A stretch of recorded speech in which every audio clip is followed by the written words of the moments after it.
This is me with a couple of hats. I'm going to present today with my leadership associates hat mainly, because this is the hat that I will be working with both projects that I will be talking about today. The one focusing on individual health, and on the other hand, we also have a new part of a program, let's say, starting about organizational health, or also individual health and happiness within the work context. So these two aspects will go into. But I'm also actually part of the board of IFIS. So there I'm working with Bettina and Elke, and very happy always to host interesting people. As you also said, Antonella, very happy if somebody wants to present something actually in the framework of such a colloquium. And since the two projects are just starting, we thought it's a good idea actually to use the opportunity also to share about them. And yeah, some of the things that are relevant, let's say, in that aspect are that I'm also a part of Action for Happiness in the German-speaking world and of the World Happiness Foundation. And my whole involvement with the topic of happiness actually started in around 2018 when a happiness coach told me first about Action for Happiness, coming into my cafe at that time and saying, "Oh, this looks like a happy place." And then he told me about Action for Happiness and the idea of happy cafes. And on the next day, my cafe was the first happy cafe in Vienna, actually in Austria. This was really a situation like when you're, tapping onto a beehive or something. Suddenly, so many doors opened in the area of happiness, and one of them also led me to the World Happiness Foundation, Gross Global Happiness, World Happiness Fest, where I was also a speaker several times. And and also to the HEART team, a so-called HEART team of Action for Happiness in the German-speaking world. So that ever since 2018, the topic of holistic health and well-being stayed with me. On the one hand, also, let's say, on the theoretical level, I learned a lot, and stakeholders in that area and tools, and it was all, and still is, all very exciting. New tools being developed and so on. And at the same time, also on my personal health journey, that definitely got a boost around that time as well. To really, I was stretching my limits a lot with my cafe and a full-time job and being a single mom and all these happiness things starting. So that was an interesting experience. And also, in terms of having community, talking to people who are interested in that same topic. And it developed further then in the area of organizational development, and also on it's a broader community and health policy level when I did my last master's on urban resilience. So it was part of risk management, actually, but social cohesion and urban resilience was the topic of my master's. So this is what I found as part of my research. It was the Copenhagen Consensus of Mayors talking about healthier and happier cities for all. And I was very excited that happiness had actually found the way there, even into talk about healthy cities and health governance. There was also this topic about health governance, where really the determinants of population health were also very looked at in a very holistic way. And this is also a way that we want to look at health this evening. And we're specifically looking, as I mentioned already, at the question of the work environment, as well as here the social and community networks and the individual lifestyle factors. So these are the two areas that we'll be looking at today, but also, again, from a very holistic, integral perspective. And that's what we're trying in both of the projects. So I will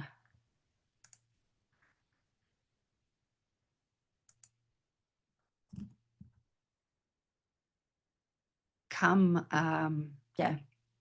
after telling a word just about Leadership Associates, which is a global network of leadership development experts, trainers, facilitators, coaches. And I'm very happy that also Bettina is actually part of the network. And we're really starting the question of leadership with self-leadership. So you can see here Seneca's words about no man is fit to command another that cannot command himself. So we do believe that it's important really to start with self-awareness, also, and individual growth. And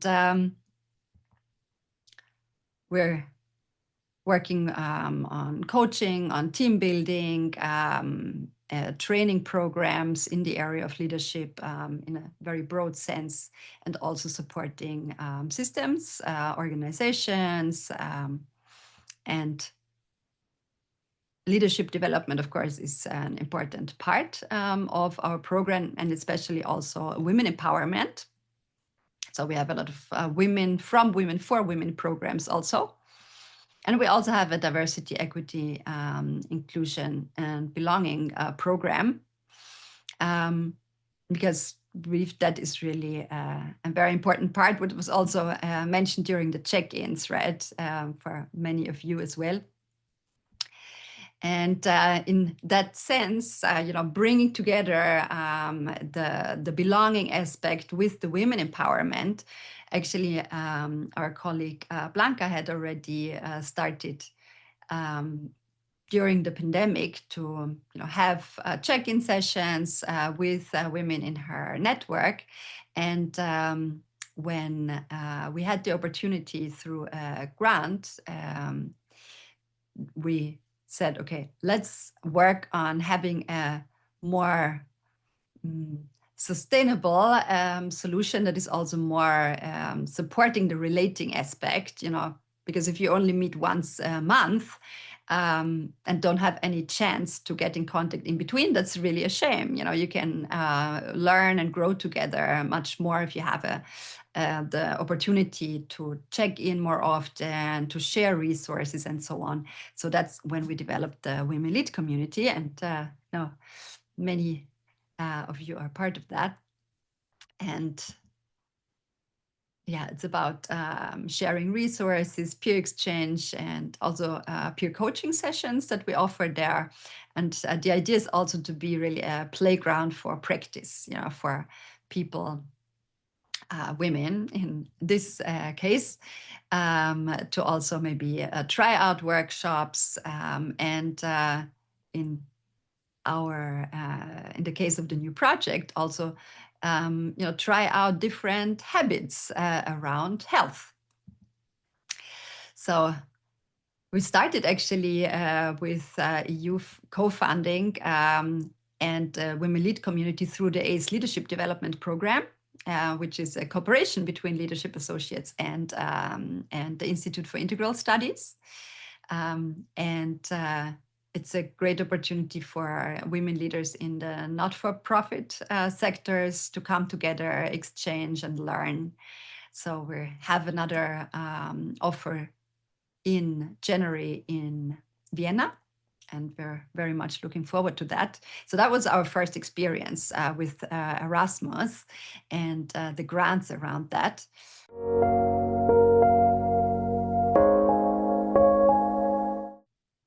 That's what we're starting now. It's our second grant about holistic healthy habits.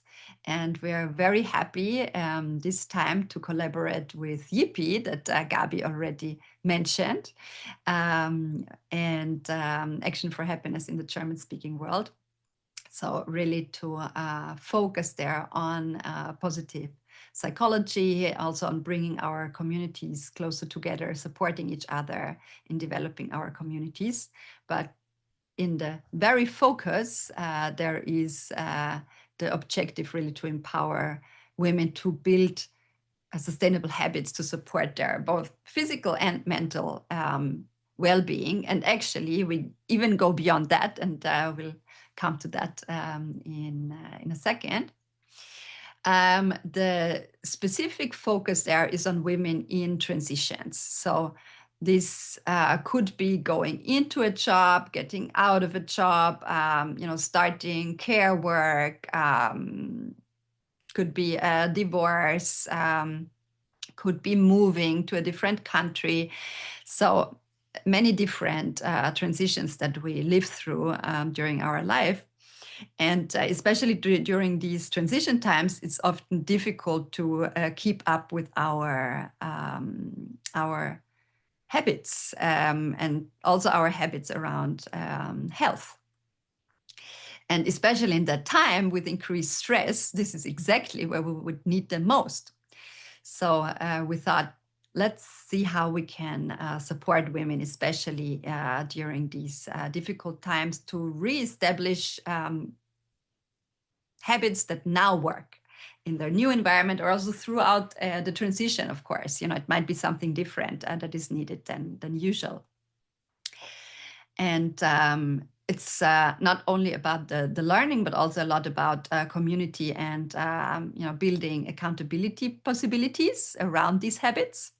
And the methodology that we will be using is based also on the Tiny Habits approach. So it's really about making them really simple. So even simpler than we would usually do. So it's often like you have to overcome this barrier of, I want to achieve this. You even think that it's small. I want to achieve this small thing. But if it doesn't stick, it's still too big. So there's also some, let's say, practice needed to allow yourself to really start small. And do it joyfully. That's also what several of you mentioned, right? It's so important to do things with joy, and that will also help you to stay consistent with the habits. So we hope that like with today's program, it will be as enjoyable for the women who are taking part. Definitely us as a team, we're planning on having a good time as well. And I don't know, Gabi, if you want to say maybe a word also about Yippie and how Thank we you. go together around it. Thank you. I mean, from the historics and what is Yippie all about, the former idea initiative is about 4 years old. So we've been building, started 4 years ago, building a positive psychology community in the sense of a marketplace. It was the case, and the fact that there was a couple of educated positive psychologists, as positive psychology is a science, and science-based and evidence-based. And thanks God, there is in the Austrian and German-speaking area, so Switzerland, Germany, Austria, there today, speaking of today, there are, how to say, accepted, recognized education possibilities. So there are a couple of, how do you call, absolventen, so people who ran through trainings.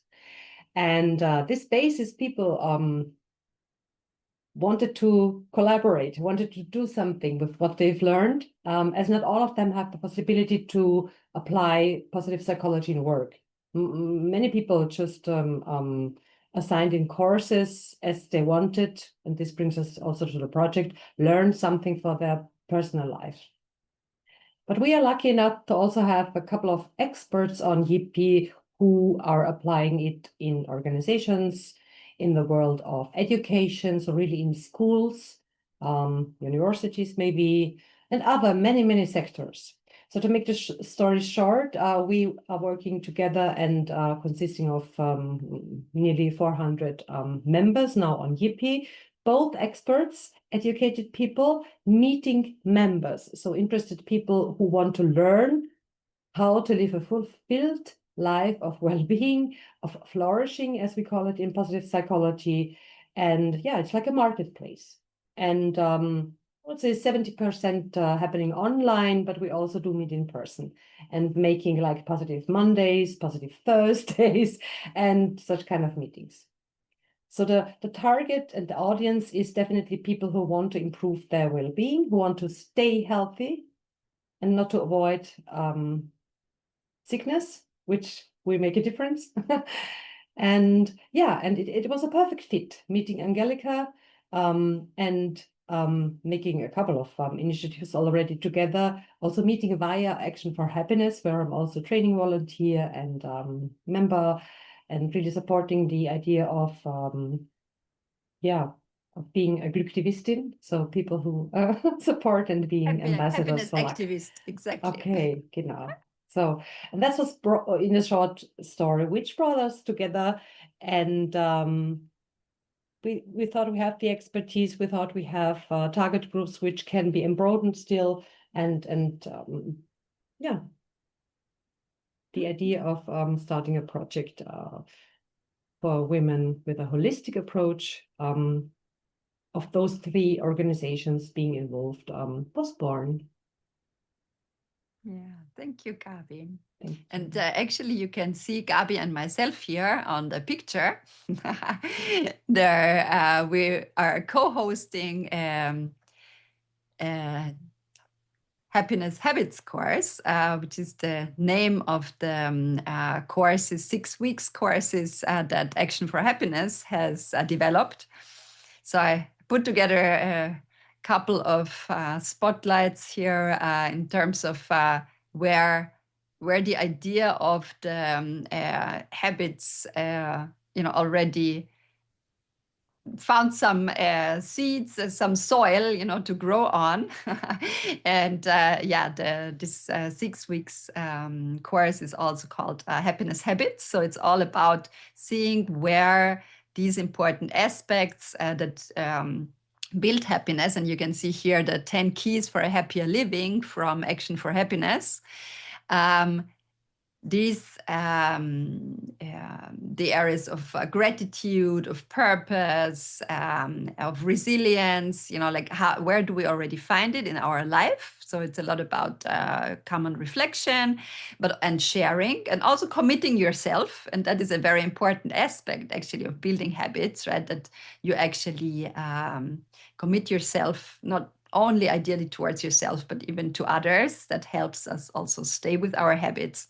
And that's the idea also with this Happiness Habits course. So that is one place where that idea also came from. And when I was looking back actually at my time when I just started out with the Happy Cafe, it was actually this kind of our first flyer with the happiness is a habit. So that's it actually started in 2018 already, that to bring these parts together when this was not even something that was yet talked about there at Action for Happiness in terms of the course. It didn't exist then, but it was already the slogan of my Happy Cafe from the beginning. So I found that very, very interesting. And this is where we hosted the Happy Cafe actually in the park. So that's why it's on the tree. It was a pop-up Happy Cafe in the park. And we developed this area of the healthy habits further, actually, Alexandra and myself. So Alexandra is also here, also a colleague and fellow happiness activist and a colleague at Leadership Associates. We were able already twice to support the women in Maria Hilfe district of Vienna. As part of the Women's Weeks, we presented a short workshop on healthy habits, combining this holistic view on health and well-being with the tiny habits approach and guiding women through. So that's kind of a mini prototype, basically. And all of this kind of came together as the idea for the joint project, at the same time as bringing the communities closer together. So what are we planning here? It's an online course because actually, especially we believe the women who are in such transition phases, especially when it's also maybe about care work, it's difficult to go places. And we're also targeting especially women for whom it's not so easy to access like regular workshops and courses and so on. So maybe because they are living on the countryside, or as we said, they have care responsibilities and so on. So the idea is to develop a 10-module digital program. And we also want to make this very accessible in a way that we want to record shorter audio modules. So that the women can actually do exercise, so maybe walk, take a short walk, and listen to the audios. Of course, we would also then provide, further material where people who have the time can also read up. But we really want to make it also accessible to those who do not have a lot of time. Just, what are kind of the latest learnings in the various areas, what's important to keep in mind, what could be tiny habits to look at in the various areas. So we're talking, as you can see, not only about the question of mental and physical health, but even also about financial health, kind of creativity as one possibility to nourish ourselves as well, this also through relationships. So there are many different aspects here, and we are very happy also to hear from you if you have kind of, when looking at this, if you have the impression, that's something I would be missing in that list, something where you say, but that was really important for me, maybe, or I know experts in that field that could also probably contribute very well to the program. So we are very happy for any input in this respect, because we're actually really just starting up. It's starting officially on the 1st of December. So we'll have a kickoff meeting then and start getting in touch with experts on all the different topics. Of course, we also have experts on some of these topics on board. So, for example, Alexandra herself is, as she mentioned, also has a background in creativity, especially in addition to some of the others. A very important aspect, actually, in addition to these modules, in terms of knowledge that, of course, you will gain, is this peer learning aspect and the accountability groups. So these are triads, basically 3 participants who hold each other accountable. And this is quite an interesting process that actually people in my spiritual community set up, and they had created an app and so on. It was like a yoga project that they developed, actually. And I learned about it, and I was like, it would be really great, to use that approach, where basically it's a peer coaching, actually, that you're setting up amongst 3 persons. And the idea is that it's always one coaching the next, basically, with their habits, because that way you avoid that when you're peer coaching each other, like in the same session, you're basically, it's difficult to really focus on the topic of the other person, because you also have your things with you, that you also want to get looked at. And if you do it in such a triad, you're really always talking as a coach to one person. And that person is, telling you how they are doing with their habit, maybe where they have challenges, and together you can come to maybe make it even tinier, for example, or find a different linkage to a habit that they already have, and so on. So, of course, this will also be explained as part of the program. So we will have a pilot program that will start next year. So we will develop the whole course. We will have a pilot program, and that will be targeted, as we said, to women in transition periods in the German-speaking world. So our first pilot will be in German. We will gather feedback, we will evaluate, and then also translate the program into English. And it will be available through our Women Lead community, and then also through Yippie, because very conveniently, both communities are also on Mighty Network, so they have the same kind of look and feel for people. And it's very easy, if you have the app, for example, to switch in between the networks. And, say, it's easy when you onboard well to one of the communities also to understand how to use the other community, for example. And whatever, is the place that that feels best is where people can go and then do the course. And then, of course, on Yippie, it will also be available to other genders, because the Women Lead community is, of course, women-only space. So that is basically rolling out then from the initial pilot for German-speaking women. It will roll out into different languages, and also to everyone, really, to make it fully accessible. So we are really excited to start, and very happy really to connect with others in that space. So it would be, okay, I jumped too far here.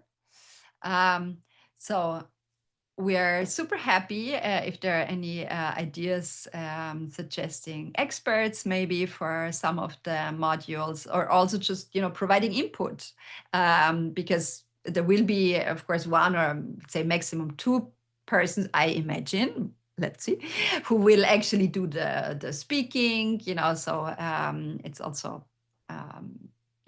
easy for people to focus. But it could also be, for example, in a dialogue way that one or the other module is set up. But definitely we want to have input from more experts on the various topics, to say, okay, what is really important when we set up the specific curriculum. We're also looking then, say, starting in late spring, I would say, next year, to look for pilot participants, and also over the whole run of the project, which is a 2-year project, we will be looking for partner communities. Where on the one hand, maybe it could also be rolled out, or their members could join the Women Lead community, or the whole community could have their own space or section on the Women Lead community, for example, where people could then also participate in the course. And in any case, we're always open as Women Lead community, but also, of course, I know that Yippie is very happy to have partners on board. I'm also very happy to be a partner myself. Thank you so much, Gabi, for that opportunity with my coaching offer. So yeah, we are very happy to collaborate, and yeah, I would open the floor maybe first also to you, Gabi, if there's anything that you think should be mentioned, like keeping in mind that we want to keep it short and sweet as an initial introduction, and then also open the floor if there are any questions.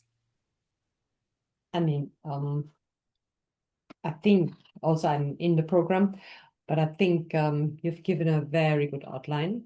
The emphasis is really to collaborate. I love you mentioned we also want to have internal fun when developing the whole thing. Angelika mentioned the time period of like 2 years. So what we start in December is really developing, thinking, getting more experts on board, building the program.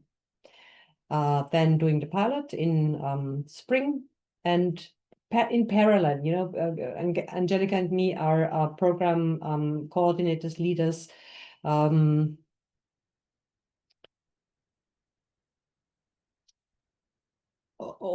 We're always open for leveraging and enlarging the network, because that's, I think, one of our magic things that we not only love to do, but what we target also to do networking, and to do networking with purpose.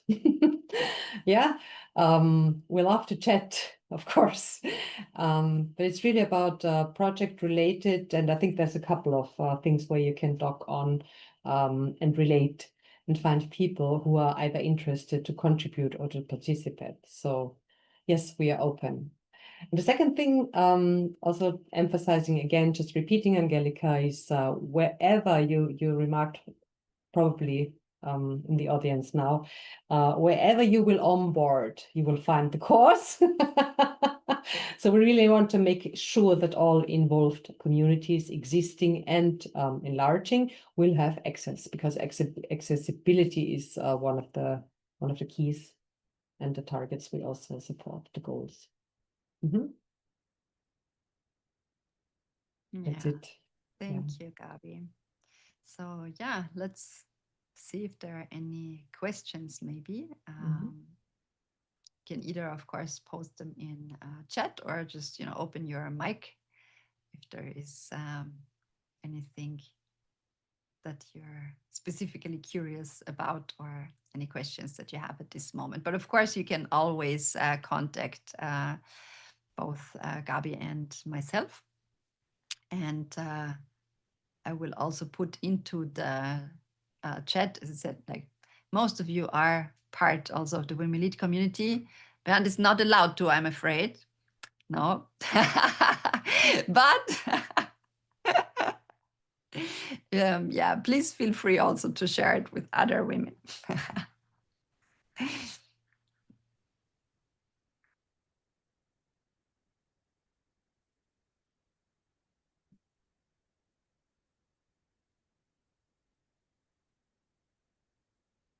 And I will also share in the chat the links to Yippie and Action for Happiness. Thank you.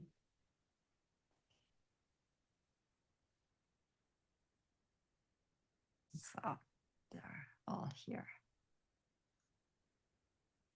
And I'll also send them out still to those people who had expressed interest in being here today, but unfortunately did not make it. So if there are no questions at this moment. Well, I have a question. Yes, you have a question. But I was briefly, wie sagt man, I had a telephone call that I needed to answer, so maybe I missed something.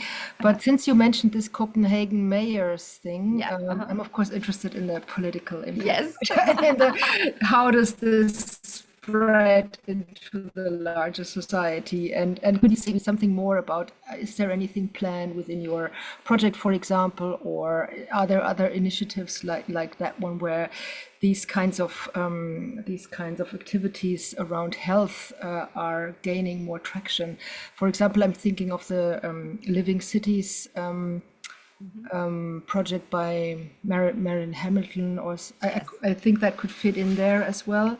So, and yeah, I'm just curious about the political dimension or the larger societal how could this be scaled? Mm-hmm. Yeah, it's definitely the idea also to reach out to partner organizations in that field. For example, also in Vienna, we have the WIC, which is the funding, like coordination and funding agency for public health. And they also have a very holistic understanding of health, in fact.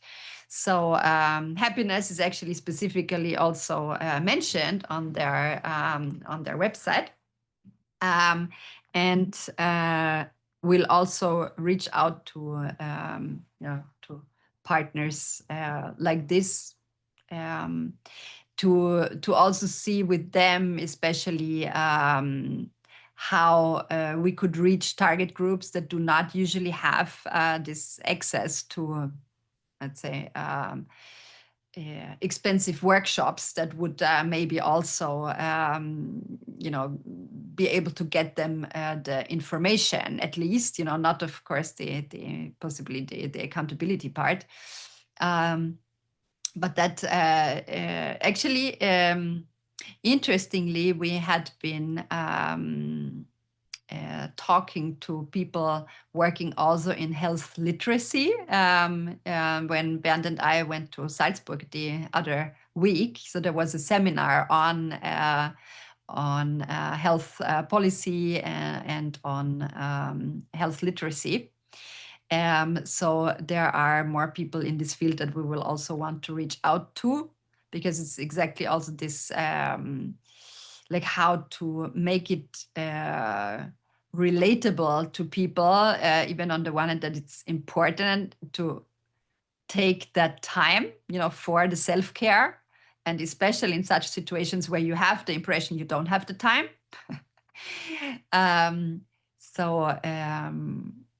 Yeah, that goes definitely into that direction.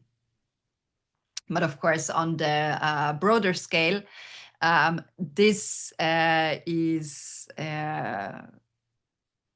let's say, the organizational aspect that I will talk about in the second part now will be more like going into communities and so on.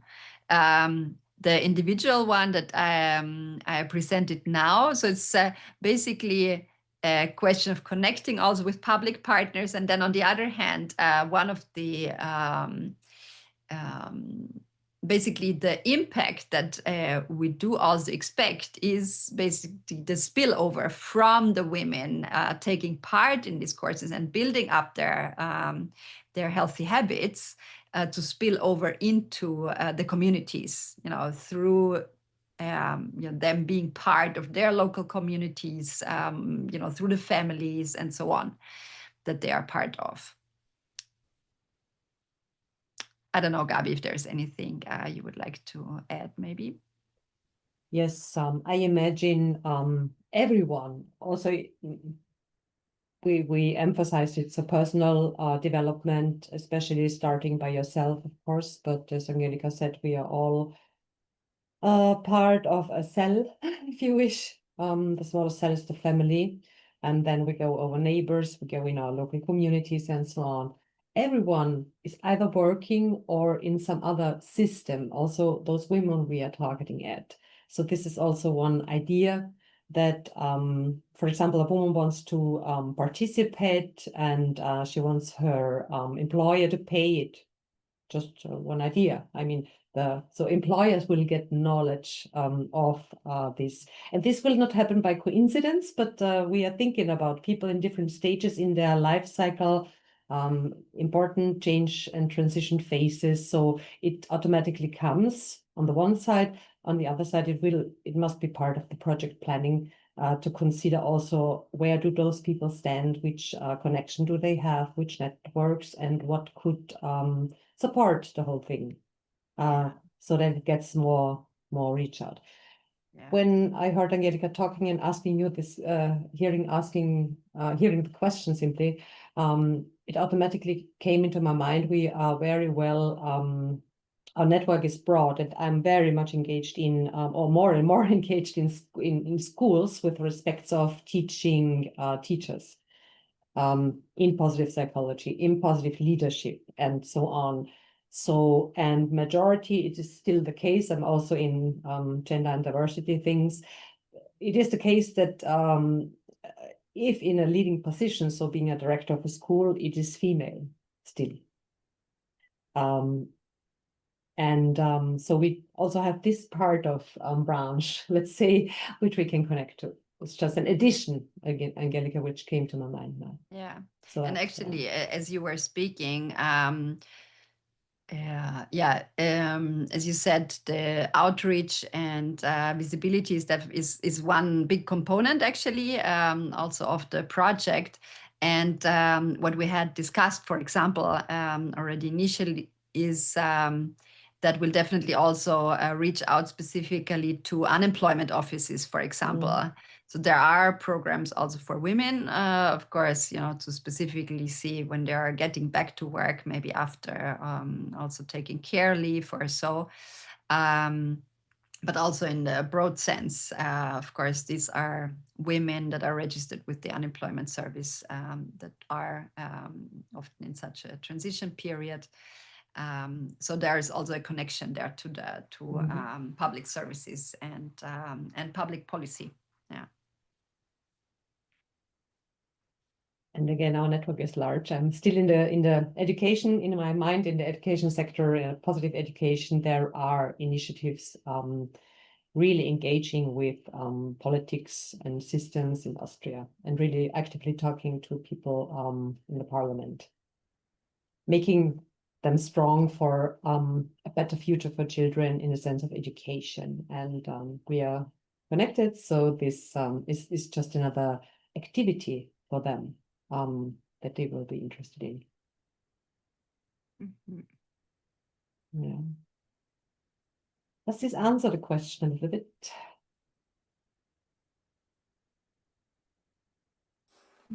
That's a long answer. And we're definitely interested in hearing from you as well, Elke, if you have ideas in this area. Well, I guess we'll be in touch, and I have this in mind now, and there will be a huge, like a ringing bell whenever the topic of health comes across. Thank you. Yeah. Wonderful. Yeah. Yeah, this is also something that, like it was in 2018 for me with the happiness. It's like, okay, now the spotlight is on health. So as I said, like Which is part. by Happiness is part coincidence, of it, right? we were sitting together with these people talking about health. And by coincidence, somebody at the volunteer fair where I was with Action for Happiness, as I mentioned, the spokesperson for health of the Green Party happened to come to our stall and gave me her business card. And so we are open to more of such coincidences. And actually also the happiness coach, Nigel, that brought me to Action for Happiness first, he also immediately said, he has connections there to the health lab. There is a basically connected also with Impact Hub and Education Lab and Climate Lab. There's also Health Lab. So definitely will also connect to them, and they are linked again to many public policy actors. So yeah, just as a side note, I will be speaking at the Vault General Assembly next week, and they have this Eurosense capture where mental health was one of the big issues that people mentioned as a problematic topic, and especially what I'm hearing is also that in the community of the Volt Party, well, the Pan-European community, it's a big issue, right? Because everybody's working there more or less for free, and people are burning out, and so on and so forth. So many people come up with this topic and trying to take better care of themselves. Yeah. Yeah, so important. Yeah. Thanks Not to speak of all the change maker communities that we're part of. Exactly. Yeah. So Elke, please do mention ACE as well when you're there. Yeah, I can do that. Yeah. Wow, I think that's it's really a huge topic, and I'm very, very happy that we'll be able to focus on this for the next 2 years, also in a paid manner, because as you said, that's the thing with as change makers, Gabi is super engaged in bringing Yippie, new people, new content, and so on. The same with me for the Women Lead community, and it's very nice that for some parts of this now, for the next 2 years, we'll also get paid to increase the visibility and the outreach of our communities. So to have a little less pressure, exactly. And I love the focus. It's I just like it has such a focus. We are very clear on what we had to formulate, of course, for the project. We are very clear on what firstly what differentiates us, because the market is there. Obviously, people need and especially women need those support offers. But what does differentiate us? So we really worked on what makes us attractive, what makes the program attractive, what specializes us. Yeah, why those three organizations? What makes them special? What's their expertise? What is their experience? What have we seen? Which does work, which doesn't work. So I think yes, making us special and attractive is also something we are working on very hard.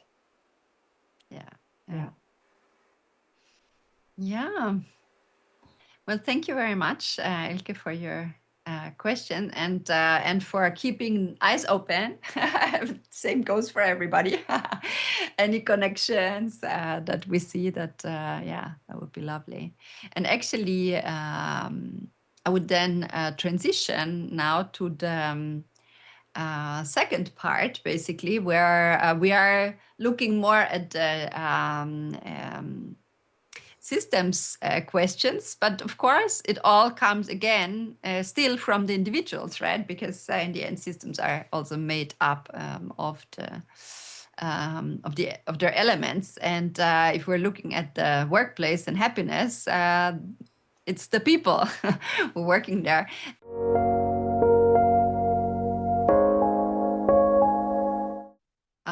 There was an interview between Nick Marks and Luis Gallardo, who is Luis Gallardo is one of the founders of the World Happiness Foundation, and Nick Marks is a happiness specialist and statistician. So he's a researcher, and it's quite fascinating. He wrote a new book, and the book is called "Happiness is a Serious Business." And so it's also about how these questions, and also especially the data collection that he's doing also with his tool Friday Pulse, but also more broadly collecting data about happiness. That when we feel good, we do good work. So yes, happiness is a signal that we're a good fit, but it is also highly functional. You will all know Barbara Fredrickson's work, that positive emotions are functional, that all emotions are functional, the negative emotions are functional. So at the most simple level, I say that happiness is a good, bad signal.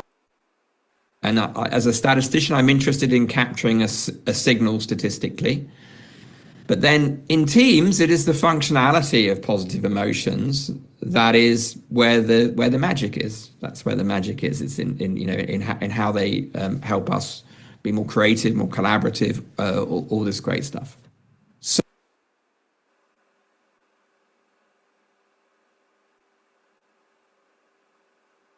win. How do you do it, and how do you come up with that? So I do want to make a nuance actually here, because I talk about a good bad signal about happiness, and I'm doing it vertically. But if you were doing it energetically, it would be a curve, because when you're happy, you've got a lot of positive energy to go forward. When you're unhappy, you also have energy, but to change. In between is the dip. Is you get stuck in okay. Okay's got very little energy around it. And actually, so somehow you can get trapped between the two. So there's just to hold that in mind. I think this is why when we think about motivating teams and sports teams, some coaches get away with being angry and frightening people because it does give them energy towards, avoidance and to avoiding the coach's wrath, or if they've got a focused goal. I think there's absolute clear evidence that fear and anger, not sadness, but fear and anger can motivate people. The issue is that happiness, positivity, all the positive emotions, and we can unpack those because there's different types of positive emotions, definitely, but they are giving you energy to go forward. And so when you look at the data, like this is, I talk about it in a chapter on creativity. There's a classic experiment that Ison, I can't remember what her first name was, did, but she was doing the Duncker candle experiment. So probably many of you will know this, but the Duncker candle experiment is that you get given a candle and some matches and some tacks, and you said, can you attach the candle to the wall in such a way as the wax doesn't fall on the wall? It's a trick because there's a box of tacks and you can put the box on the side, right? But it's basically a problem-solving task. And when they put people into a negative mood, they solved it more than the people in a neutral mood. But when they put them in a positive mood, they solved it 3 times more than the negative mood. So you get a little bit of a problem in that negative emotions can work up to a point, which is why I think organizations, team leaders who've never been shown how to use positive emotions to motivate them, they get stuck in, well, fear works, I'm sticking with it because it does a bit. And undoing it is sometimes difficult, but that's in a way sometimes a task. So motivations, all emotions are energy, and move is the Latin root from it. It's about moving out of emotion. I mean, the difference between an emotion and a cognition is that emotion is experienced bodily because it's preparing us to act. The only two cells that fire in the body are neurons and muscle cells, and emotions connect the two. That we're ready to act. If we're angry, we've got that hot energy where we're ready to fight. If we're frightened, we've got energy to either remove ourselves. Okay, we can lose energy and freeze, and there's much more complexity to it than just fight or flight. But basically, it's very skeletal, musculoskeletal, our reactions when we're in emotions. And positive emotions, as you all know, people just thought was a signal to carry on, which it is. It is partly that. But Barbara Fredrickson unpacked that and showed that it broadened our repertoire of responses and built our resources. There is a caveat to Fredrickson, which I don't think is talked about very much. It's something I've talked about with a friend and colleague. I don't know. Do you know the Norwegian psychologist Jorve Tisserøe? Do you know him, Luis? Yeah, he's amazing. Yeah. And he's just written a book, quite academic this year, on a new theory of well-being. And it's something him and I talked about for 20 years. And I didn't realize we were writing about it at the same time. But as a organism, we have to maintain stability, and we also have to create change. And those are two different energies within us. And some positive emotions more align with stability. So contentment, most relational emotions, not all of them, but most of them are about creating networks for stability. It's really, really important that we have enough stability in life. But then we need to create change. And if you look at the emotions which are about change, they're often quite narrowing, actually. So interest is the classic one. We focus. We don't broaden our attention with interest. We narrow it. Enthusiasm, we definitely narrow our attention. We're going for something, and there's nothing worse than someone who's enthusiastic and going in the wrong direction, because that's a trouble to control. Courage means we have to shut off the dangers. So we blinker ourselves. So not all positive emotions broaden. Some of them narrow, and they're the ones that are narrow are more about driving change. I call them striving emotions. And the ones which are more about maintaining stability, I call sustaining emotions. So I think there's two types. And at work, it's important to understand that there are those two types, because work is a lot about striving. It's a lot about goal achievement. That's what work is. You know, we can't make work not about that. So not all types of happiness are always appropriate, or there's a balance to be struck. And I see that in my data because I have sort of negative indicators of those two, which is I have indicators on stress and indicators on boredom. So stress is a lack of stability, lack of contentment, and boredom is a lack of interest. So when you put it into the stats, you find that actually boredom is 3 to 4 times worse for unhappiness than stress. So being bored at work is much worse than being stressed. And that's kind of interesting. And you can show it statistically because you've got the data in the same data set. You can show that that's what's happening.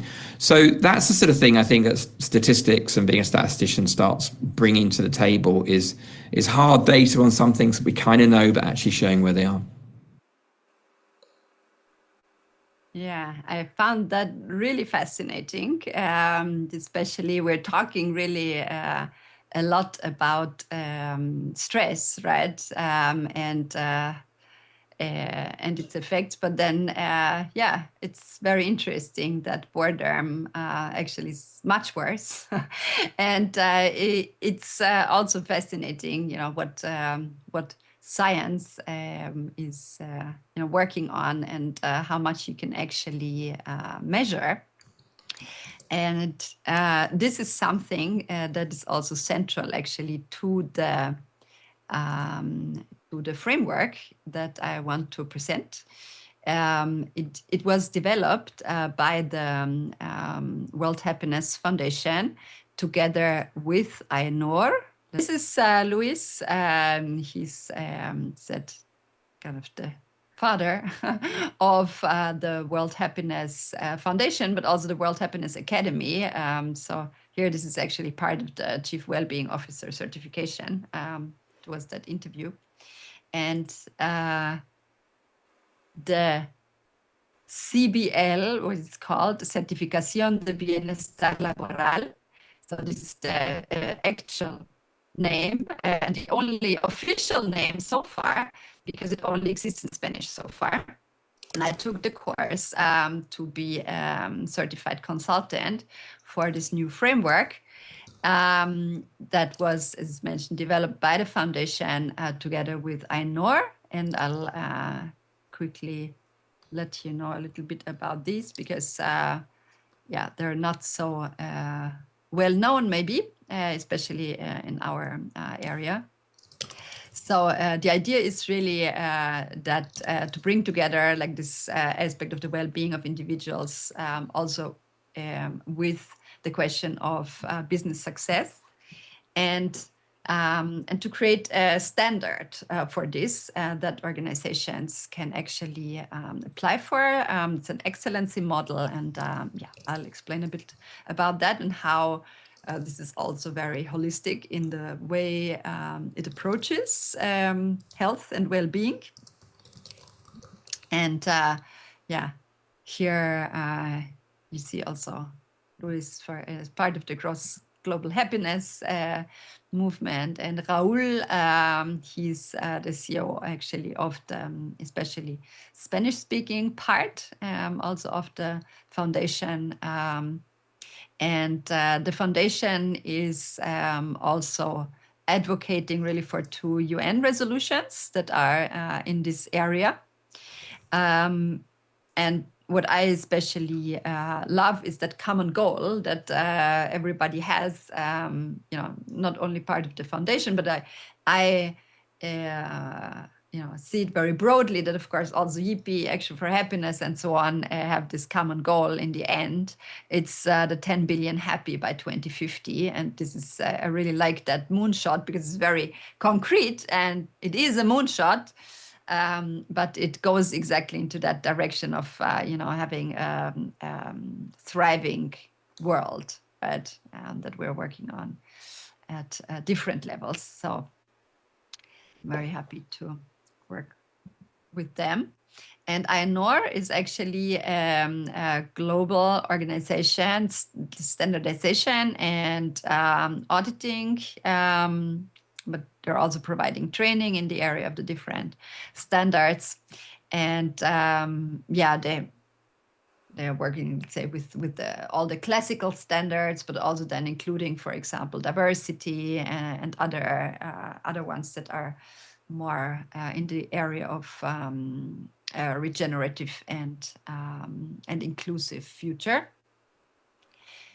And the idea, basically, for whom was it made, this certification? It's really for organizations that already, make this connection between well-being and happiness, and also the well-being of the organization, that have a higher purpose, than just the financial profits, and that they also see that this is something important as an organization to really be a responsible employer.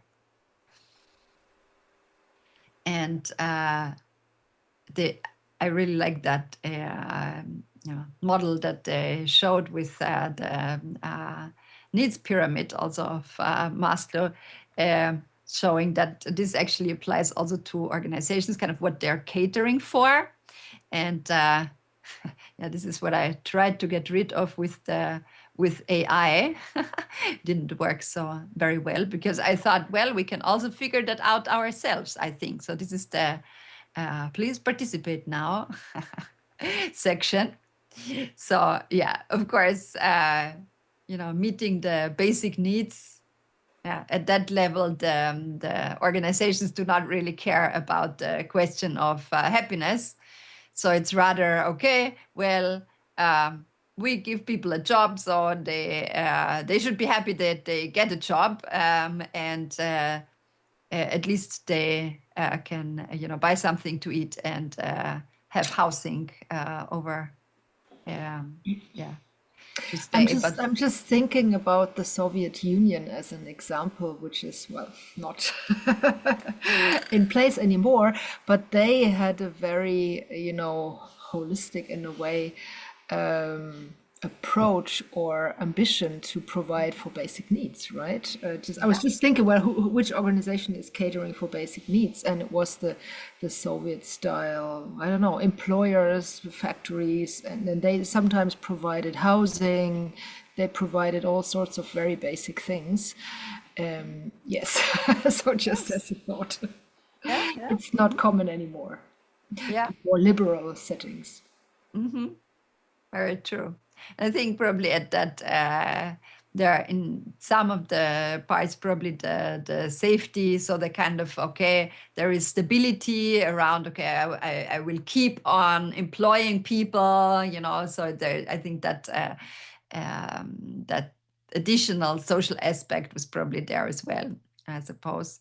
But maybe not the question, the next level, let's say, with the relations, the joint work, and the importance of feeling like part of a team, like part of a family, so you also have these types of organizations, right? So that would be more on that level. And with the esteem, so these are really then organizations that already understand that happiness makes a difference. So they make it like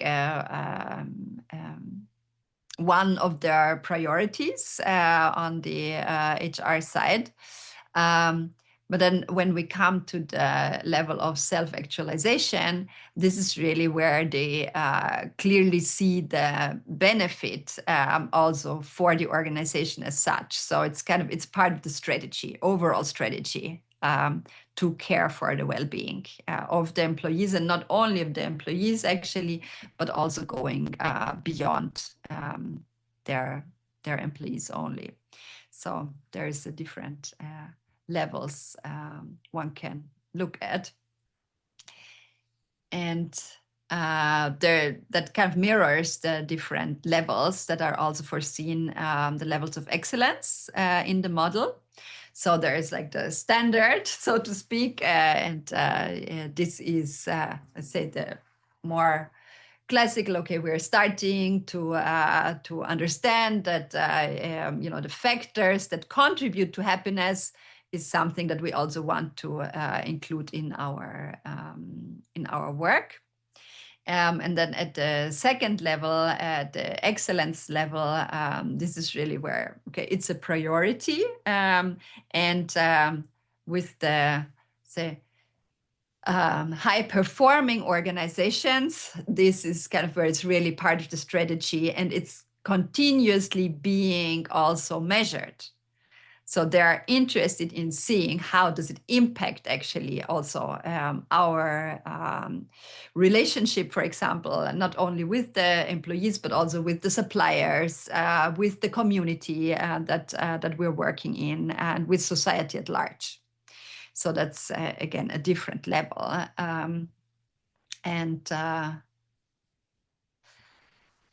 In terms of this holistic approach, what I really like about the standard and the certification is that it's looking at all of these different aspects. We can see kind of this block 1 here. It's kind of the features or the elements. So this is kind of, let's say, more classical approach in terms of, having a standard. You're looking like you have different headings, typical leadership processes, people,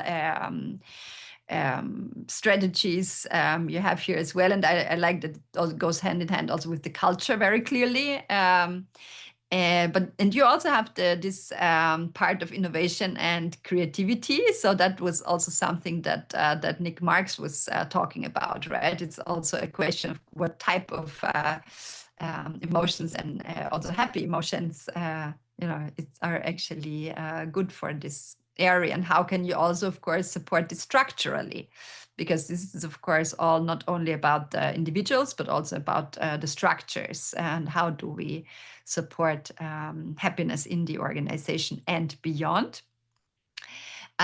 So this is already, like quite encompassing, but let's say it's quite regular for a standard to look at all of these areas. What is a great complement is this block 2, which is really about the outcomes.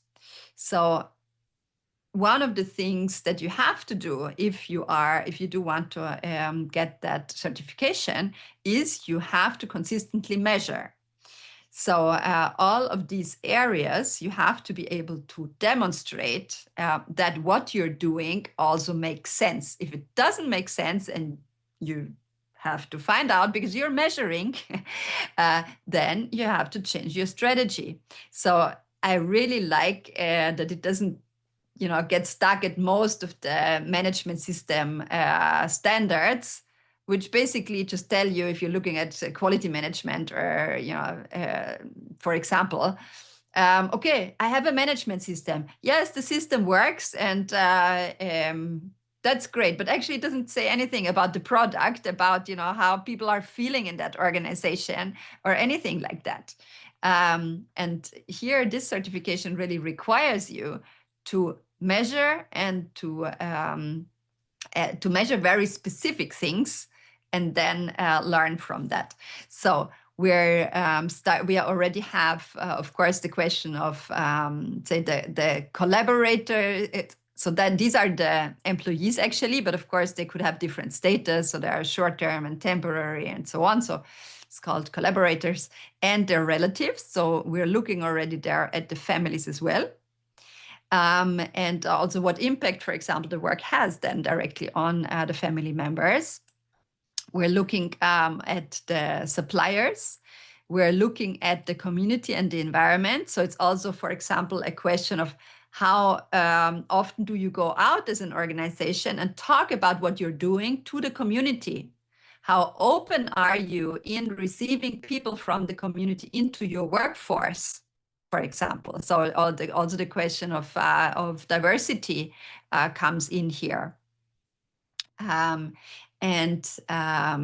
then, of course, let's say the more classical parts in business administration, in management, is, of course, the clients. Yes, of course, this is what most organizations are looking at, right? But in this case, you're also not only looking at customer satisfaction, because everybody working in business understands this has an impact on your business. So you're interested in that. But actually, you're looking specifically at how the measures that you're taking for happiness of your employees also is affecting customer satisfaction. So you make a direct link.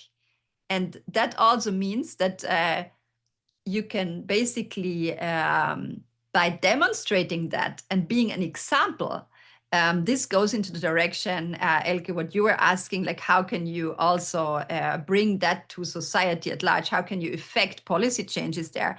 If you have more and more organizations demonstrating clearly the impact of the health and well-being of their employees and the strategies that they're using to the community, but also to their business goals, that, of course, can really have a big impact in convincing others to do the same.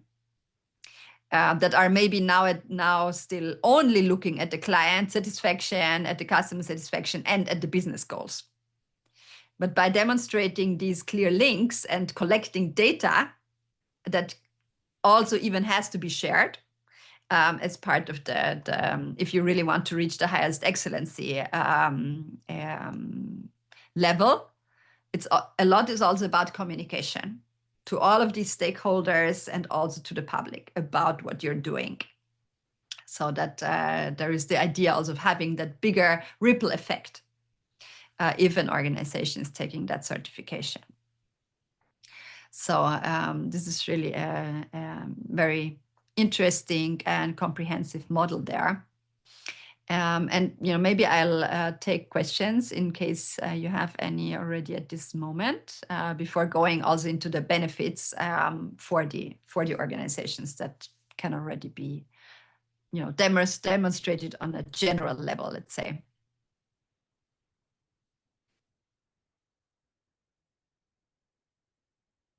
If there are no questions at this moment, then I will continue, and then we can always come back to the slide afterwards as well. We have 10 minutes. Are you aware of that? Okay. Yes, that'll be fine. That will be fine. Thank you. So yeah, how it works in practice, just very shortly. The idea is that people like myself, who are certified consultants, actually go to the organizations and prepare them basically for the initial audit that they have. And so it's a classical auditing system, because AENOR would then come and audit them to have an initial audit and then follow up and then a recertification. And the idea with the consultants coming first is that you already do a pre-assessment. So you discuss with the organization what is actually the level of excellence that they want to reach, where are they right now, and what's the gap, and what could be an action plan. So that basically is what you do with the organization. You create an action plan to see that they can actually then, with the audit, reach the level of excellency that they're striving for.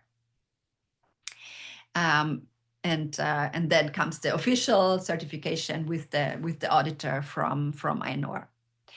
And my role is that I did the training to be a consultant, but actually I'm not planning on let's say being competition for my Spanish-speaking colleagues there who also took the certification. But the plan is actually to translate now the whole framework into English and German. And then see if we can find partners, and of course also organizations that are interested in taking that certification. So yeah, here are some pictures from our Spanish-speaking colleagues when they were already presenting the model in various settings.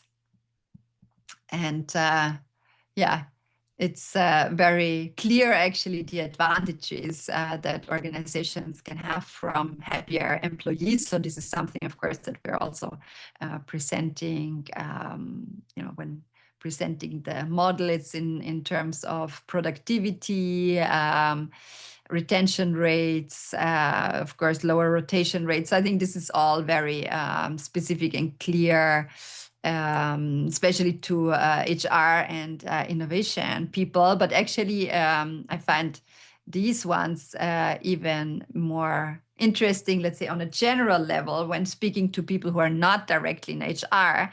But if you can also demonstrate with studies that customer satisfaction ratings improve, that there are more sales and a lower rate of defective products. So this is something that actually interests also the managers that are mainly interested in the financial aspects of the business. And it's important also to convince them, of course, because in the end, of course, they will also have to invest, right, in the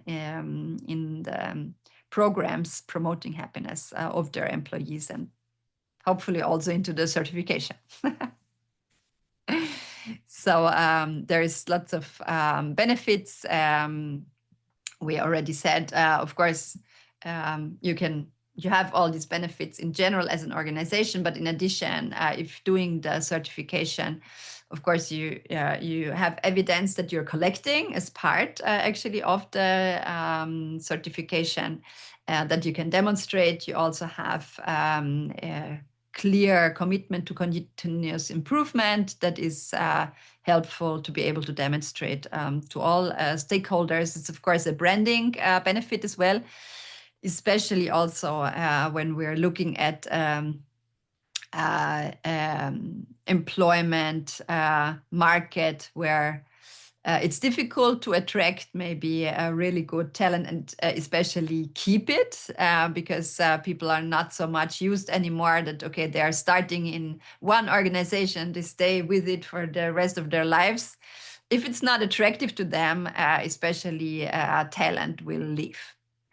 There, of course, the challenge is also with the next generations that have more of a focus also on a balanced lifestyle and their well-being.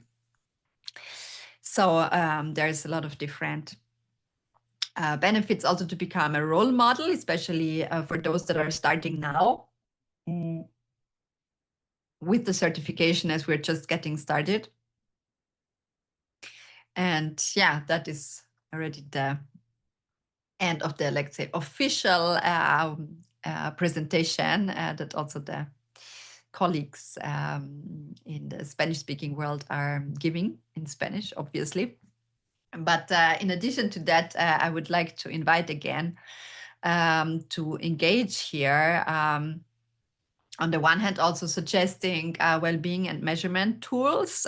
So there is actually one that is being promoted with the certification, which is Happy Force, because this was developed actually by some people who are involved also in the certification.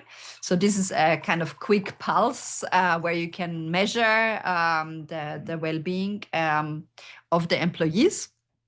There is, of course, also from Nick Marks, whom we saw before. There is Friday Pulse, which is also a really neat possibility to measure. And there is also there's some newer tools on the market as well, which are trying to provide also a more holistic view and possibility for people to engage in learning at the same time as allowing the organization to measure mental well-being, especially. So any additional ideas very welcome, because of course we're supposed to talk also about concrete actions for the action plan. Sorry, Elke. I just saw that Antonella wrote that she had to leave, so we can speak German again, just in case. But we're done now, I think. So wir können wieder Deutsch reden, weil wir wieder so. Well, we're already at the end of the presentation, in any case. So, yeah, it's also about ideas for potential partners, maybe for the certification, for co-marketing the certification, and also leads if there are ideas for organizations that might be interested in working on that. So, for example, I'll definitely, once it is translated, I will reach out to OMV, which I understand they are very much a pioneer also in this area. And I heard also about a very holistic health program at IBM. And Nigel said that he has some contacts there, so I will definitely reach out to them as well. And any other ideas for kind of more pioneering organizations in that area that might be interested in also getting an official recognition for being pioneers in that field would be very helpful.